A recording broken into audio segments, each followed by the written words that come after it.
I get going, I just want to say a couple thank yous for the people that actually kind of make these things happen. So Jane Higdon, she's not here today, but she helps me a lot every day, and she certainly helped in promoting this and putting it together. And today's her birthday. So when you guys get home, I want everybody just to bombard her. I would also like to thank Deborah Roller. She's back there behind the camera. I'm sure you're all aware of how creative she is and talented, and she certainly helped a lot putting all this together for us. And then of course the people here in the clubhouse to set up the chairs and all that, we really appreciate it. So, I like to think that I know everybody in this room, but if I do not, my name's Bruce Wilkins, and I have the distinct pleasure to be your current Director of Instruction. And I am joined by Jessica Galasso and Chris Boyd. Jessica's from Cornerstone Physical Therapy. Chris is a part of your Health and Lifestyle campus. And together we represent a part of your Golf, Health, and Fitness team. And what I want to do is talk a little bit about what we do, like how we became a team, what that's all about. I want to talk about coaching golf and how that's changed. And then of course the topic is going to be the back today. We want to give you time to ask questions at the end, but we want this to be interactive. So if you have a question, please feel free to raise your hand and we'll be happy to answer it. So from a golf coach perspective, like coaching the game of golf at a high level and even at the amateur level has evolved. And it's actually evolved a lot just in my career. So maybe prior to 30 years ago, the coaching model for golf instruction, of course, was instruction. Like everybody needed a little bit of lessons. We needed to work on things. We can all appreciate how the mental side is very important in this game. And then of course, equipment, clubs. And that was the model that was used for years and years and years. And then that model started to change. And it's interesting because we can literally almost put a finger on who changed that model. Tiger Woods.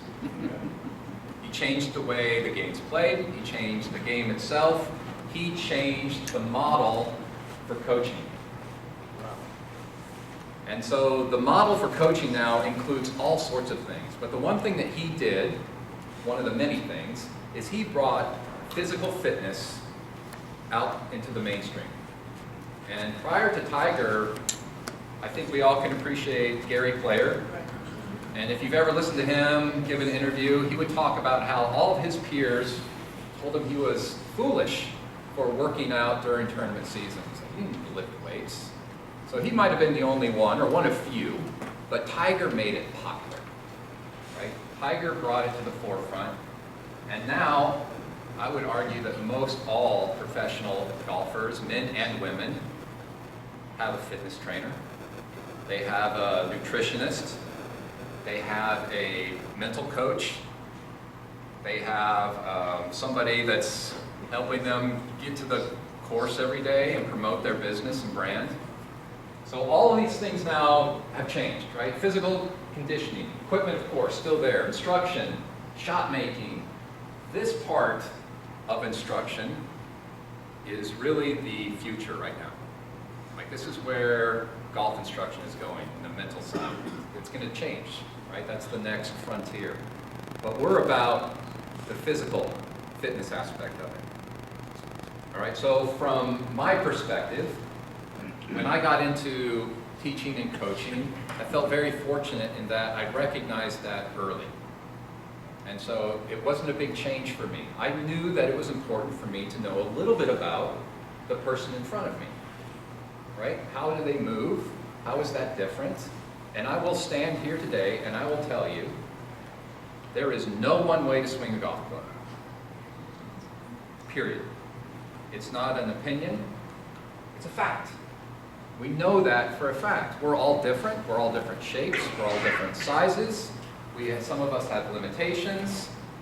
We're going to move the club differently. And the golf ball doesn't care what your golf swing looks like. It doesn't care what you got on the last hole. It doesn't care what your outfit is. All it knows is what the club face is telling it to do. That's all it knows, right? So our job is to deliver the club face. So if anybody in your future, if you go to anybody who's working with you and they tell you, you have to move the club this way, then first thing I would do is say, why? Because if you can't do that physically, you're not going to have success. It's as simple as that. I can't repeat that. You might be able to make the motion, but do we have the stability? Chris is going to get into that, to make that motion in action over and over and over again. Right? So there is a direct correlation with our body, how our body moves, how our body can move.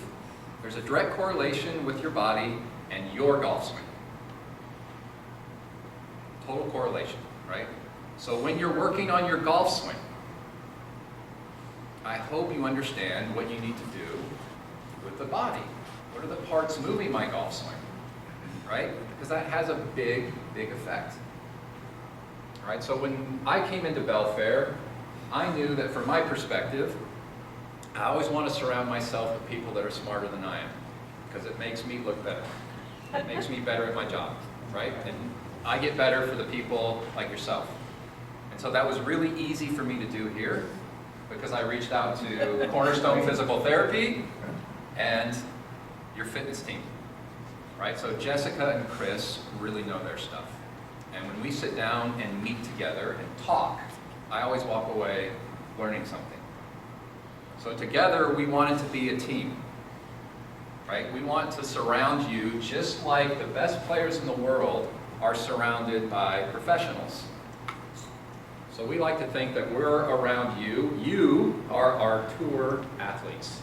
Right?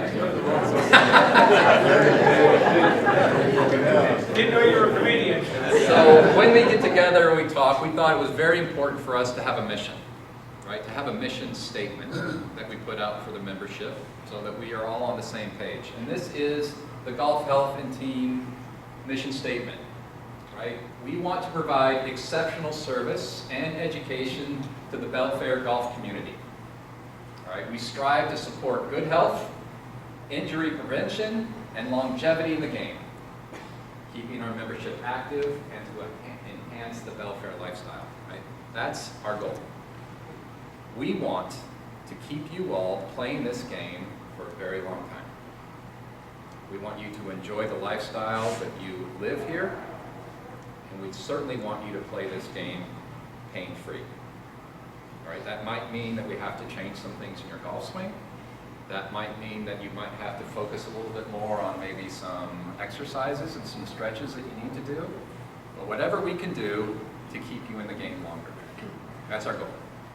All right, and hopefully today is the first of many such conversations that we have with you to share some knowledge about certain aspects of the body and how it relates to our golf swing. All right, so today's topic is the back.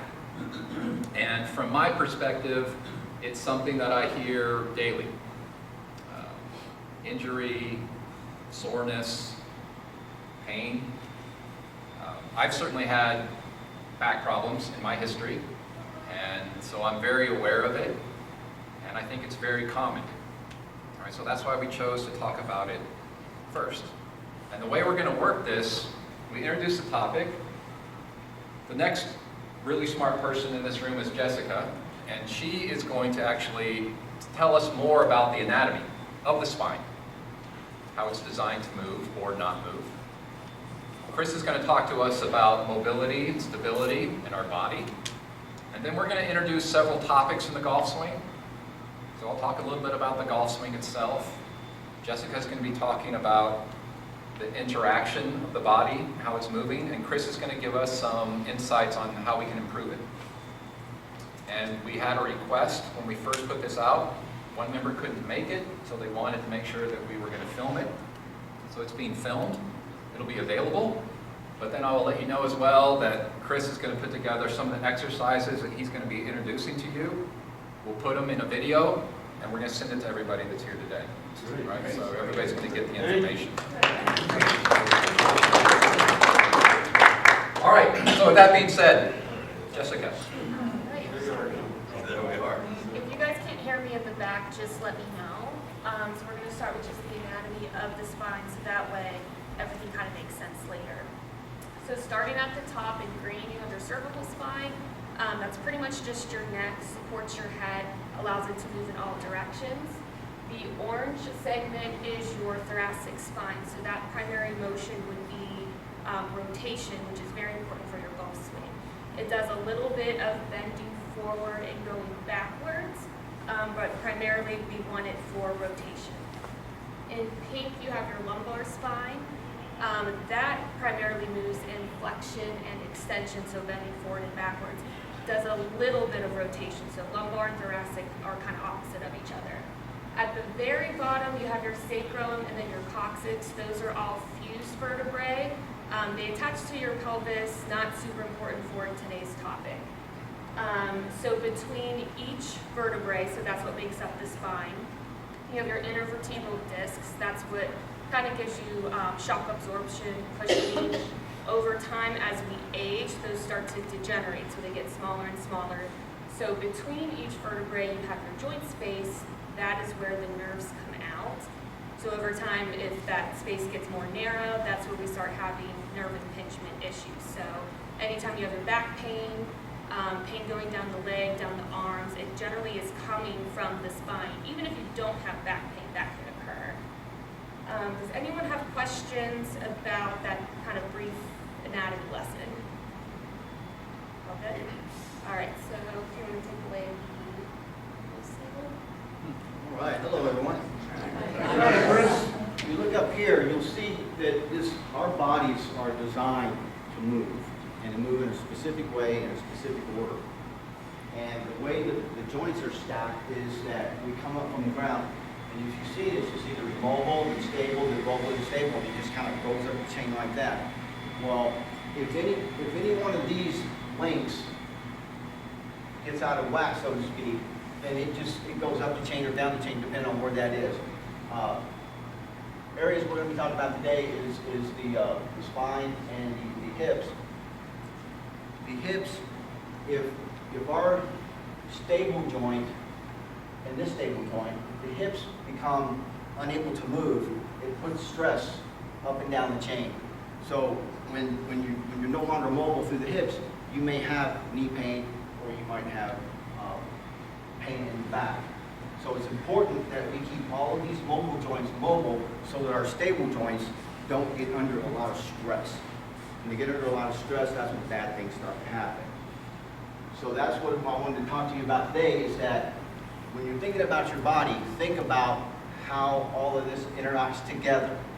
And if our ankle is not mobile, then our knee is probably going to hurt. If our hips are not mobile, it may go up or down. If our thoracic spine is not mobile, it may go up or down.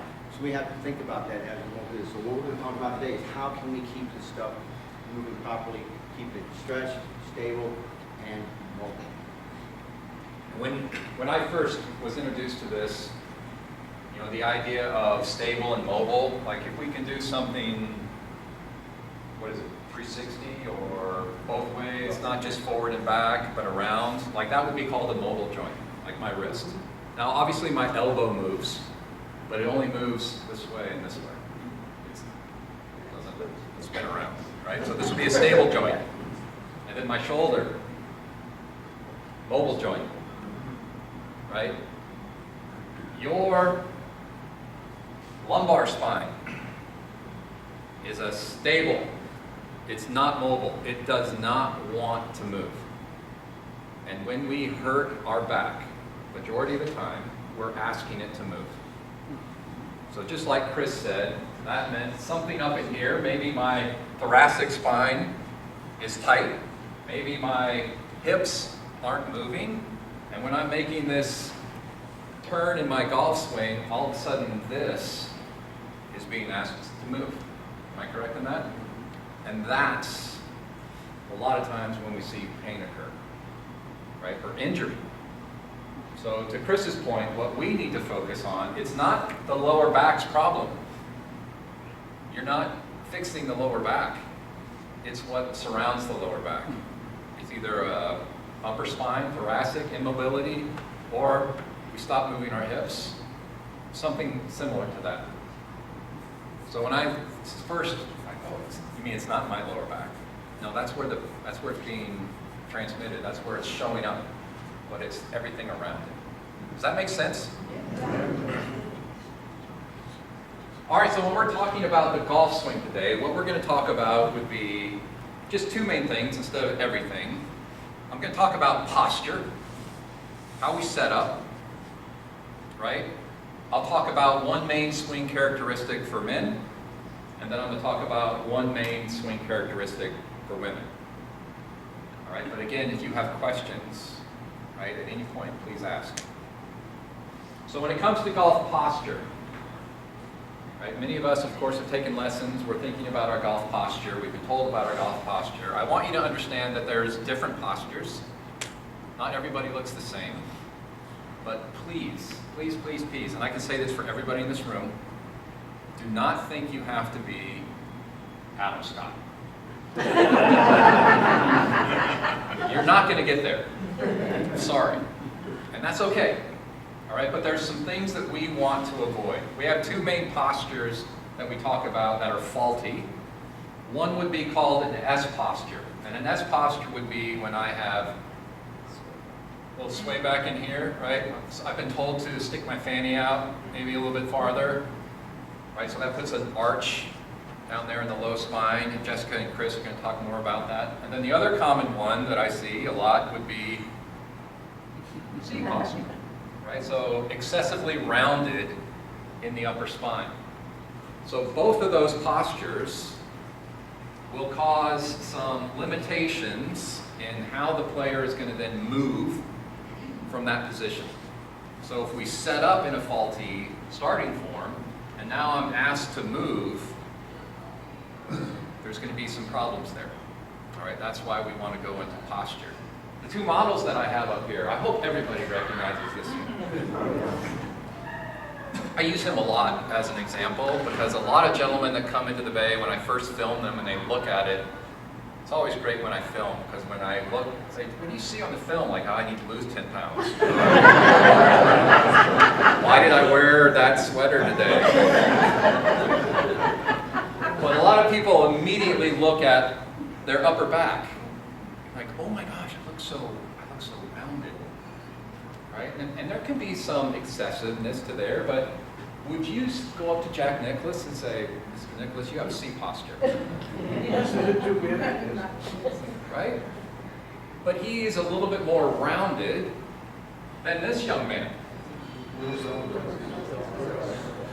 Who had back surgery?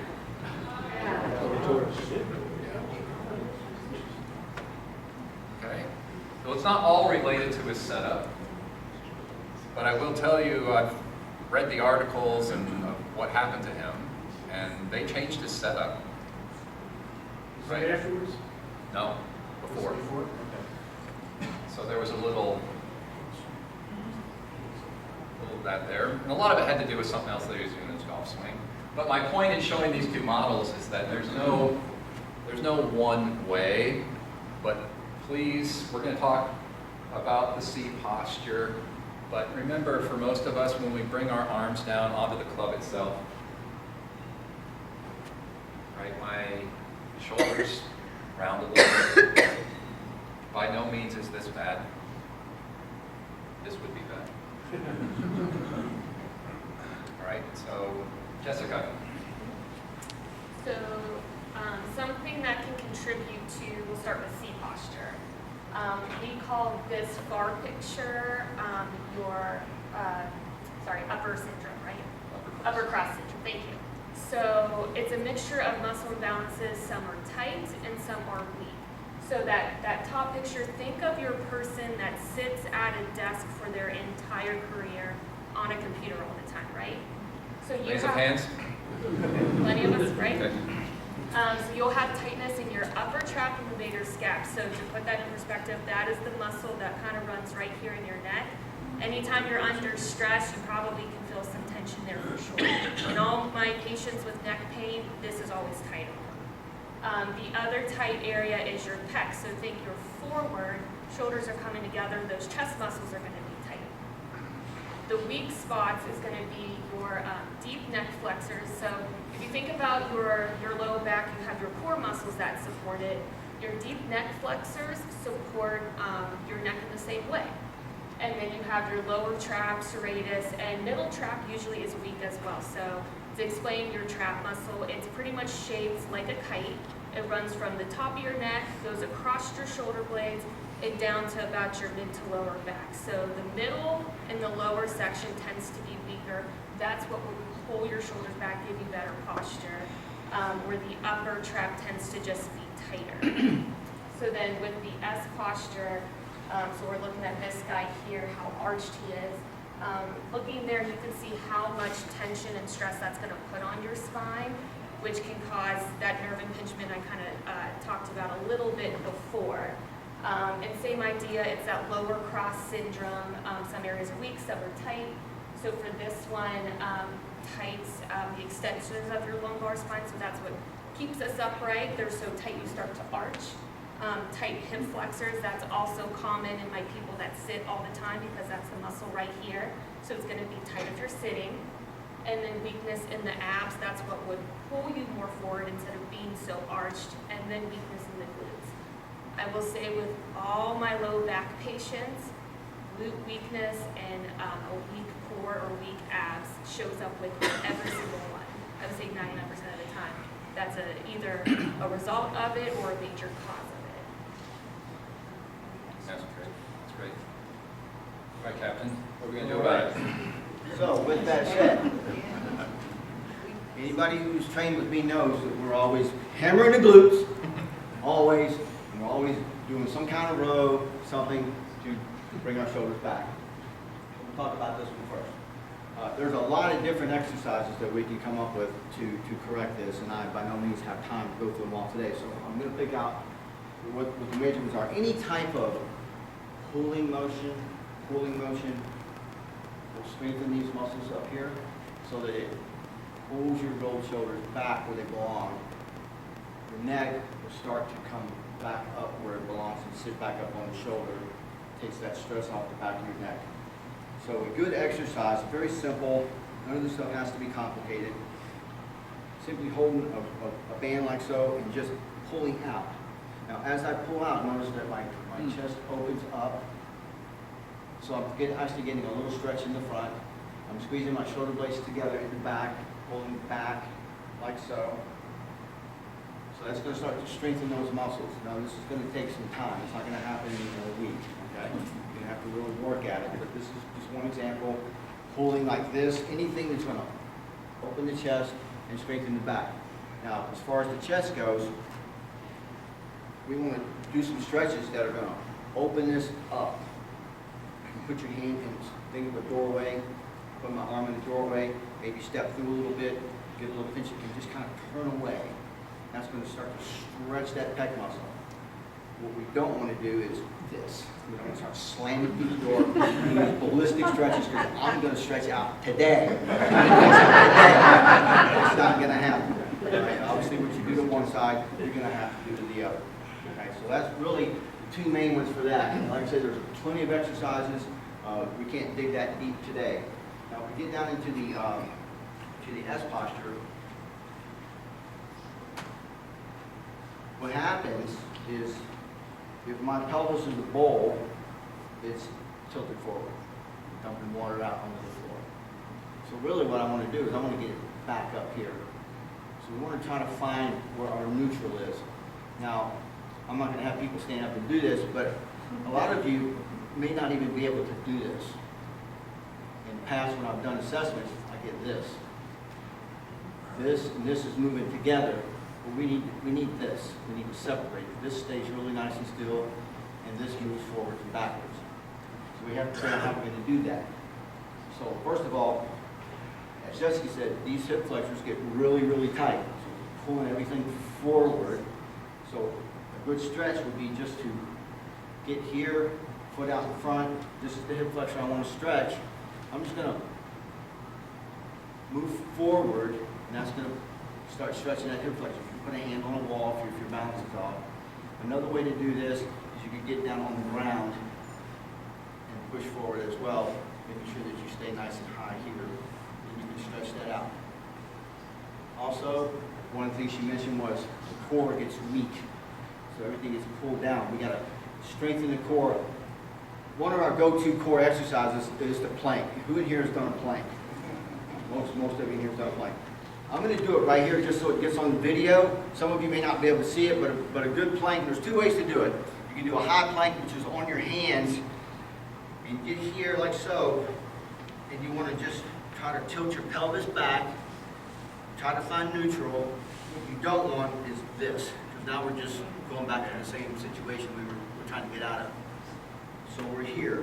Another version would be to just come down on your forearm. Try to find that neutral, and then just hold that. Hold it for 10 minutes and you'll be fine. 30 seconds. And then, my notes here. The bridge. About what we want to do, she said that also that we get weak glutes. The glutes are one of your most important muscles in your body. Okay, without the glutes firing and working properly, nothing's really going to work well. So we go to our good old standby, which is the bridge. So we just get on our back, lay flat. Try to get your heels up so you can touch your fingertips. I know some of you can't see this. You'll have to see the video. And then from here, you're just going to raise up. You don't want to go into too high. You want to find a nice neutral. Now, this is when you want to try to squeeze your glutes, right? You want to hold that. And that'll start to activate the glutes. The way to test yourself, if you want to do this later, you can, is get this position and lift one leg off the ground. Most likely what's going to happen is you're going to start really shaking like this, or your hamstring is going to go. It's going to turn to a big knot. And you're going to go, oh. All right, so what does that mean? If you're shaking a lot, that means that the glutes are weak and they need to be strengthened. If you get that cramp, that means basically your glutes have just shut down. And we need to figure out how to get them reactivated and working properly. So that's how we're going to work on fixing the seat posture and the S posture. So Chris, realistic expectations. I want to improve one of these. I want to work on it. Okay? How long? How long? How long is it going to take me if I'm really diligent? Yeah.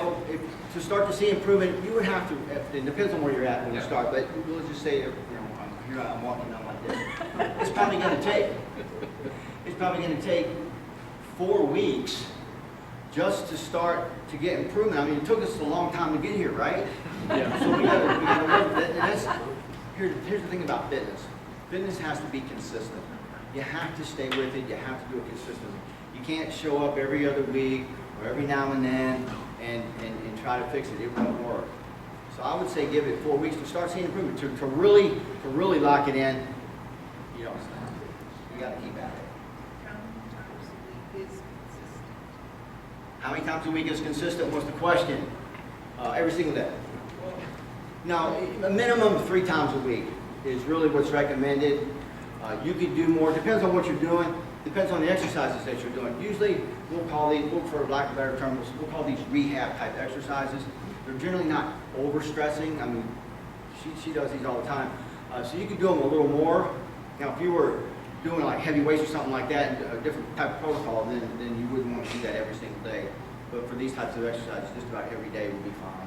But 3 times a week minimum would be good. And then realistically, age. Age? How does age play a factor? As I get older, do I still see the same? Can I improve the same? Is there? The answer to that question is yes. Yes, you can. They've done all the studies. You can improve well into your 90s if you're willing to put in the time. The body is going to continue to react to whatever you do it. This thing right here is the best environment adapter there is. If you put it in any environment, it will adapt.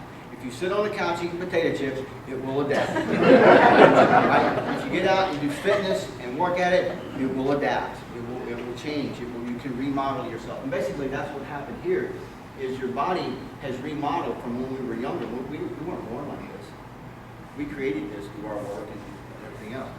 So we can go back and we can remodel ourselves and get back to where we once were 40, 50 years ago. I love asking him that question because it's the same answer I give for people in their golf game. Of course we can get better. Absolutely. Am I going to hit it 300 yards? No. No. Can I pipe it down the middle of the fairway? Can I get my ball on the green? Can I make a putt? Yes. For some of you that have worked with me, I may have shared this story with you. One of the most inspirational rounds of golf that I have ever played in or witnessed was with a gentleman that was 94 years old. And he could not hit it to the wall or to the bar off the tee. He couldn't hit it that far. So of course he played as far forward as he possibly could. But it was straight. And then he'd get up there and he'd hit his fairway wood, and he would get right up into the green, and then once he was around the green, you were toast. He would get it up and down every single time, and it was remarkable. And it just made me like smile, like that's fantastic. And he had a ball doing it, right? So age is not a limitation. All right. We're going to start with men because we want to finish with the best. Best is last, that's women. All right, men. The most common swing fault I see with men, or error, when we talk about the spine and the back, is that men's hips stop moving. All right, some of it is because of the work that we've done, like the discussions we've had with our lifestyle, we've worked, we've sat at a desk. Yes, totally get that. A lot of it is actually in how you were taught to play golf as well. So many of us, when we were younger, were taught to keep our lead foot on the ground. Don't move this. Right? Get this big X factor stretch between hips and shoulders. Right? And that's a lot of times when I have lessons that I'm asking them, they're like, yeah, that's the way I was taught. All right? And that might have worked great when you were 20. Okay? But now, you don't have the same flexibility that you did. So now if I'm keeping all of this quiet, I can only take it back to here. And then I'm trying to do extra things and get the club back farther, and this isn't moving. And so now we all know that this is what? A mobile or a stable? A mobile. And that's not working very well. All right, so then I'm starting to ask this to try to do something. And it could even be up here in the thoracic, because we all know the thoracic is what? Mobile. It's mobile, right? So those two mobile joints, the pelvis and the thoracic, surround this stable joint. And then to touch on that as well with the men versus women issue and the hip mobility, if you think about how each gender, their hips are shaped, that kind of changes how we move. And so for men, they just tend to have hips that are a little less or a little more restrictive. On top of that, arthritis starts to come into play, and that'll change it. So if you think about, if you don't use it, you'll lose it. Like he said, when you were 20, you didn't use it. This whole time you're golfing this way, you start to lose that. And then with the mobile and stable joints as well, if this isn't moving and your thoracic isn't moving, your lumbar has to. With that as well, if your core is weak and your glutes are weak, it's going to put a lot of shearing force on your lumbar spine as well. And then sometimes, if you're not getting good rotation through the hip and thoracic, I will also see injury in the shoulder. So we'll see a lot of rotator cuff injuries there. there as well, just because you're really swinging with your arms when you really shouldn't be, because that's also a staple joint. Okay. All right, so we're looking at the mobility of the hips. So if I was asked the guys to stand up and do this, a lot of you are not going to be able to do this. But what we're going to do is, again, we have to be able to separate top from bottom. So we're going to have to be able to do something like this. And notice that my chest is not moving. When I ask a lot of guys to do this, I'm going to get this. All right? So we got to figure out how can we go from here to here. Now, if I'm locked down and I go into my swing, at some point, things are going to start giving up, just like he said, because I can't move. Now, if I can separate the two, watch what happens. I can get a much bigger turn because I'm able to separate. But if it locks down and my body's locked to my hips, I'm done right here.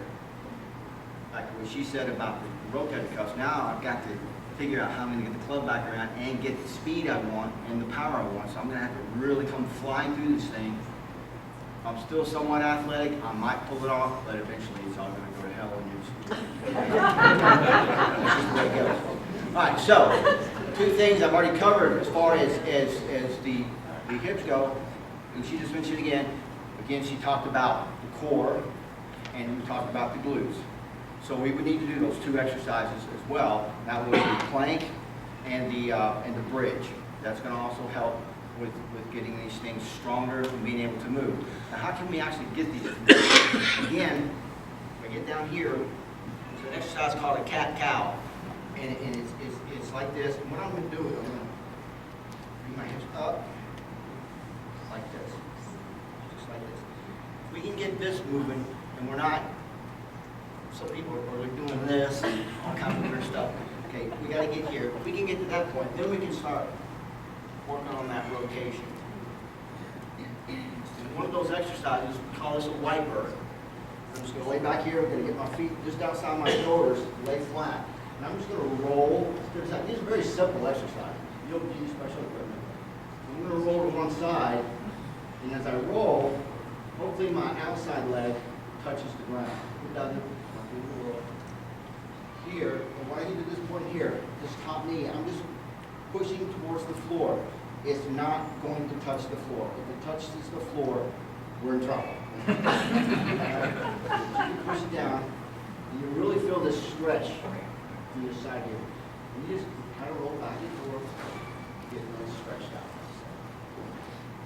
And then another exercise that I really like, I don't have anything to hold on to, so if I fall, it's called a stork turn.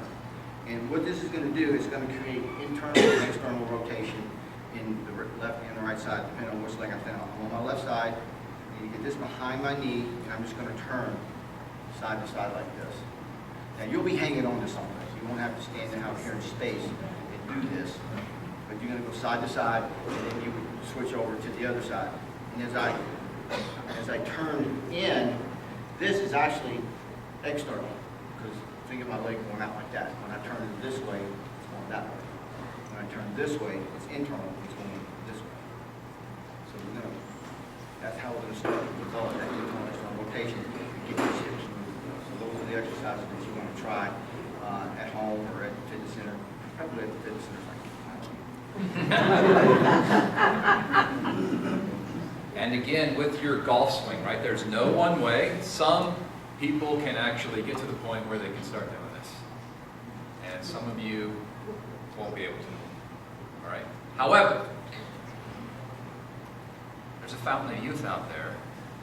I can give it to you. Right? It's right behind me. It's been done for years and years and years. Did Sam Snead keep his left foot on the ground? No.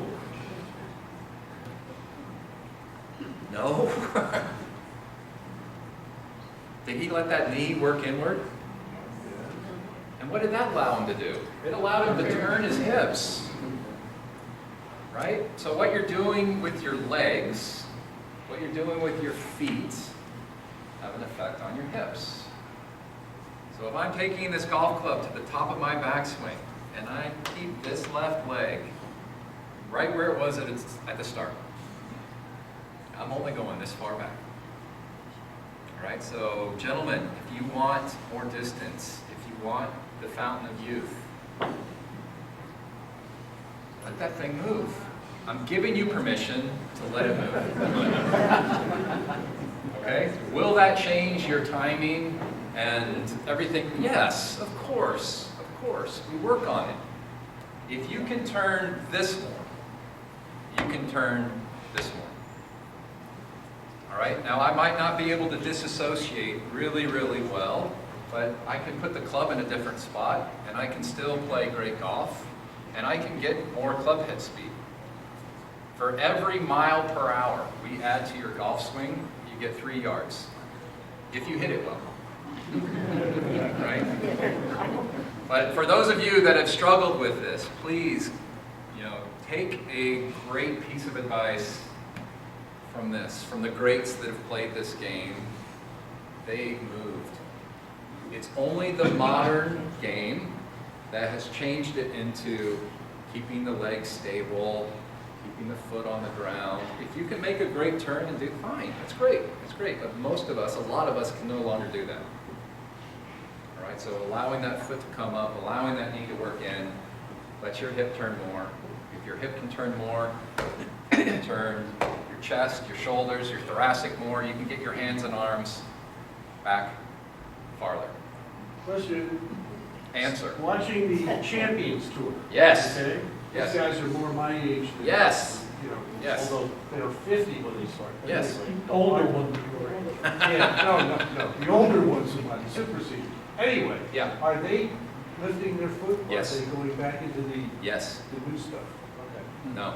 So, for instance, Ernie Els, Right. he has purposefully started to lift his foot so he can get a bigger turn and hit it like he used to. Eduardo Molinari is doing the same thing. The guys that want a lot of club head speed, DeChambeau, right? I mean, he went like way down the rabbit hole of club head speed. That foot's coming up off the ground, right? So I don't need you to go down that, but I do want you to understand that when you turn your hip, and remember this presentation is about injury, pain. If I'm not letting that turn, you're going to cause strain to your lower spine. Okay, so the more you can allow your pelvis to turn, it's going to help stabilize that low spine. Agreed? Comments? All right, man, your time's done. Ladies, again, something that I see more often than not with ladies. Very mobile, right? A lot more mobile than men. All right, but the biggest swing fault that could cause some injury with the low spine would be what we call a reverse spine angle. All right, so a reverse spine angle is when I get up to the top of my golf swing and my spine is reversed. So my head, my upper body is closer to the target than my hip.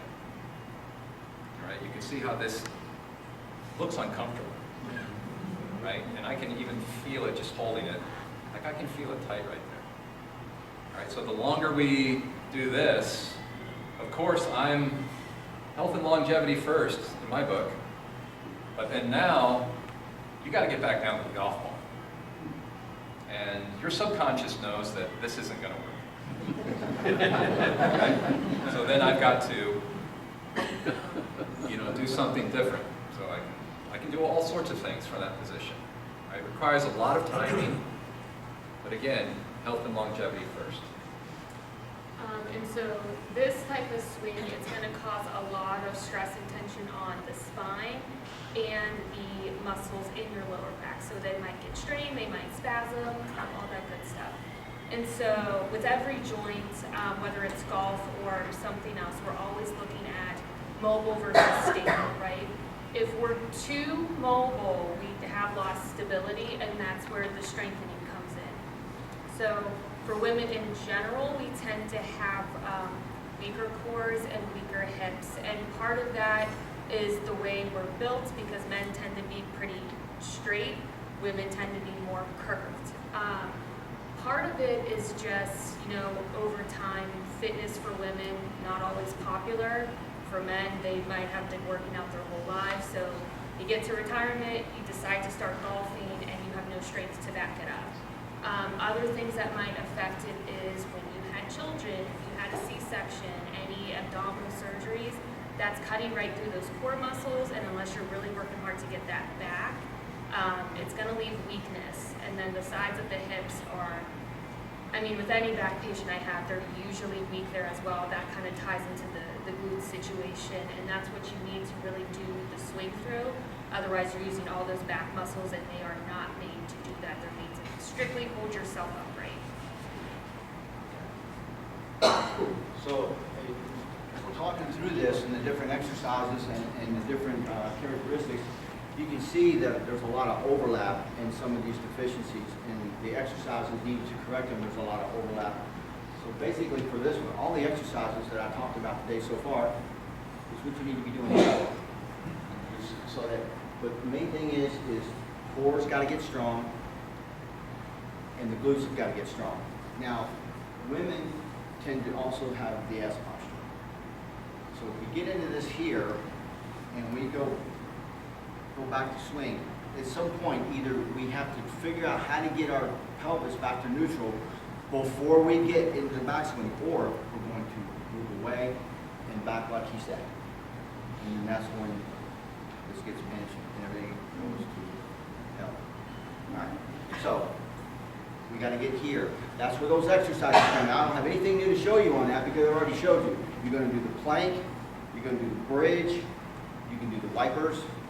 But most of all, for you women, you need to make sure that you're strong. And I see a lot of faces in here. A lot of you women do come in there and do a lot of these strength exercises. It's so important. And one thing that I want to just backtrack on what you said about for the men lifting the foot and turning the knee. That doesn't mean you don't work on trying to become more mobile or strengthen your core or your glutes. That's going to enhance what he's asking you to do. It's going to help you do that better. He's right. You may never get to that point you want to be with the foot on the ground and the swing that you're accustomed to. You'll have to make that modification, but that doesn't mean that you don't need to work on those other areas, because what's going to happen is you're just going to continue to deteriorate. There's only so many workarounds you can work around until there's just no more. Okay? So keep that in mind. And So with anything, like we can go to talks, we can learn things, but we all understand it. Like, yeah, that makes a lot of sense, Chris. And yeah, Bruce, that great. Yeah, Jessica, good. But you got to put the work in, right? It's just like your golf swing. If you really want to get better at the game of golf, you got to train it. If you don't want to, that's fine, but then change your expectations.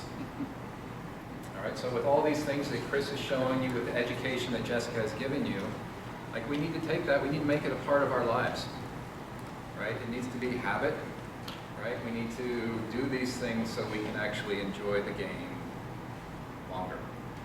And just to let you know how we work together as a team, so a lot of times we'll have a client who's interested in, like, I want to come see Chris, I want to take lessons with you. If at any point, for Chris and myself, if one of our clients has pain, we go right to Jessica. Right? By far, she's the smartest of this trio. If somebody came to me and they're interested in, like, working with Chris or with one of his teammates, a lot of times I'll run you through a quick physical screen. And the physical screen has many movements that Chris produced for you today. And the physical screen was designed to identify things that you can or cannot do that are related to the golf swing. Right? We got this little chart. It's like, yes, no, turn this much, didn't turn that much. I give that information along with your golf swing and whatever it is we're working on to Chris and his team. And then Chris and his team knows, like, oh, they're working on this. I see from the screen that this was weak. And then now your golf swing and your exercise and your fitness, they're doing this, right? They're all together. But even if you didn't do that whole business, you coming to visit anybody at the Sports and Lifestyle campus, I think is a priority in your life. Especially here at Belfair, because it's a beautiful, beautiful place. All right. We appreciate your patience. I know it was a beautiful day, and you spent an hour in here listening to us. Any questions? Anything we can answer for you? Related? Non-related? Yes, sir.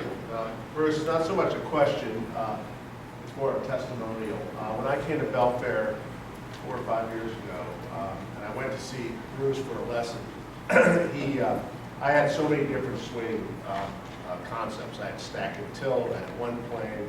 They were all meshed together over 30 years. And Bruce started looking at my swing, and he stopped me and he asked me one question. He said, "How long do you want to play golf?" You probably remember this. And I said, "What do you mean?" He goes, "Well, the way you're swinging the club right now, you've got maybe 5 to 10 years more of golf if you were your back is out." And I had a bad back, I had a sore back at that point in time. And he goes, "We're going to have to change your swing, and that's a longer process. Are you up for it?" And I said, "Yeah, I want to play golf for another 20, 30 years." And then he said to me, "I want to introduce you to Chris Boyd. Worst day of my life." So he connected me to Chris because he said, "You really got to work on your core." And so I started training with Chris and was going to Bruce, and they started sharing videos. I don't know what they do with these videos that they're sharing. And about a month ago, and I'm probably playing the best golf I've played for 30 years. About a month ago, I was playing with a mate who came down to visit, and we used to play a lot of golf together, and I hadn't seen him in 5 years. And we played around the golf, and he said, "What has happened to you?" And I go, "What do you mean?" He goes, "You're hitting the ball 30, 40 yards further than you've ever hit it in your lifetime." And I said, "Bruce and Chris." And he goes, "Who are they?" I go, "They're my fitness team." And my golf team. So it really, that connectivity. But the one thing, and I think Chris, I'll give you credit for this, always says to me, because I still have a sore back and I still have to do, watch out what I'm doing. He said, one, listen to your body, which I try to listen to, don't overdo it. And then two, I stretch for 30 minutes before I go play golf. And when I say stretch, I don't mean picking up the swing thing at the range. I mean at home, doing most of the drills Chris and I do for 30 minutes. Drives Heather crazy. But I'll sit there and do it 30 minutes before I even go to get in the golf cart. Because I know if I don't get my body prepared, I'm not going to play the same golf I could. So you guys have made a huge difference for me. Thank you. Thank you. Thank you. Thank you.